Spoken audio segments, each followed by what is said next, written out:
Hey everybody, this is Ted Check, recovering reporter.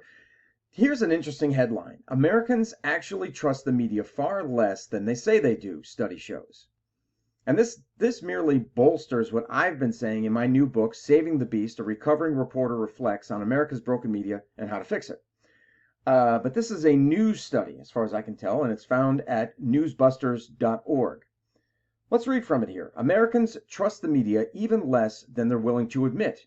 A comparison of what they say publicly and what they think privately reveals. Polls have long shown low trust of the media, especially when it comes to election news, with more recent surveys showing that their trust is continuing to decline. However, results of a new national study of American adults conducted by the think tank Populus, with the help of Gradient and YouGov, suggest that distrust of the media is actually much greater than the traditional polls have found. Wow. Let's read on. In general, Americans are overstating their trust in the media, whereas 24% of people publicly agree that they trust the media to tell the truth. In private, only 7% truly believe it. Results from every generation reveal a double-digit gap between what people are willing to say publicly and what they privately think. That sounds like human nature, right?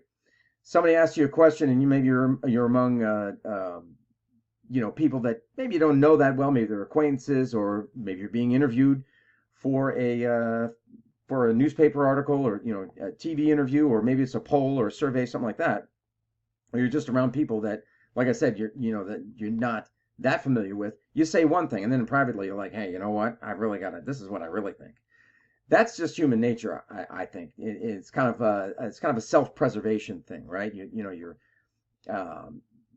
have this persona that you are projecting, and so you've got an image that you want to uphold, and you want to be kind of middle of the road, or you don't want to make waves or whatever. And then in private, you're like, let me tell you what I really think.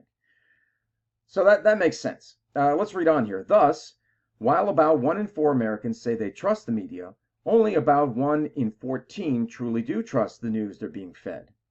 By age group, the gap between claims and actual beliefs is largest for millennials and smallest for Gen Z respondents. Democrats are the least forthcoming in their evaluations, whereas Republicans and independents are less likely to trust the media but more willing to admit it.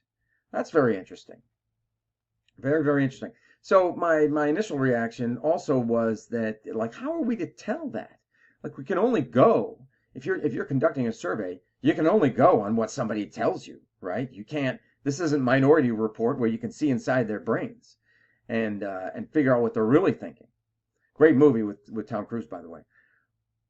We don't have that technology yet, AI, but we're getting there soon.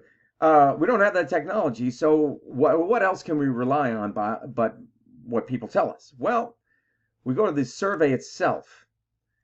How it was conducted. The primary methodology of the study was a list experiment, also known as the item count technique, a survey technique designed to maximize respondents' privacy. Rather than directly asking respondents their opinion on a series of sensitive topics, list experiments conceal respondents' answers as part of the methodological, I cannot say that word. Can anyone say that word?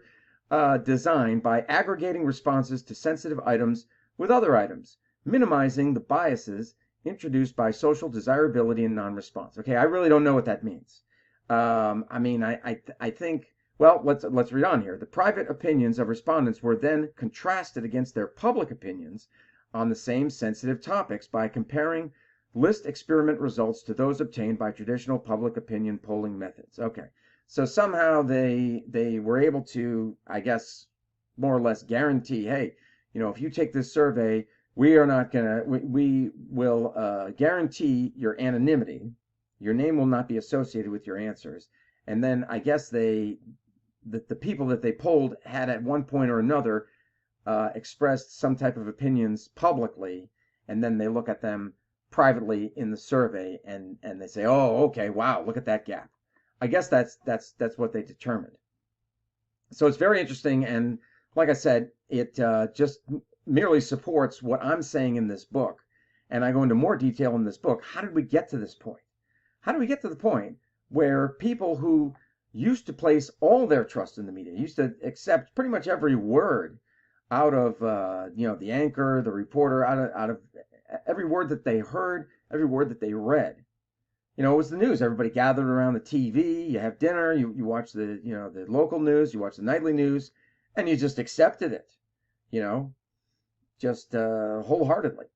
How do we get from that point to where we are now that most people uh, have a severe distrust of the media? So I trace that, and then I also talk about the fallout from that, which is we're seeing it every day. There's layoffs in the media because there's layoffs, they're losing money, they're losing readership, they're losing viewership. Why is that? Because people are taking their time and their money and going elsewhere. They're going to independent journalists, citizen journalists. They've just had it with the mainstream media, and they say, "Oh, you know what? Here's the way. Here's the way that I show you that I don't agree. I'm going to take away my subscription. I'm not going to buy your paper. I'm not going to watch your shows." Boom. That's the power that the American public has, and they're exercising it big time. So we've seen that, but I also in this book talk about what the media can do if they really, really wanted to turn things around. I've got the prescription for that. I tell them what they need to do to somewhat, at least, remedy that situation.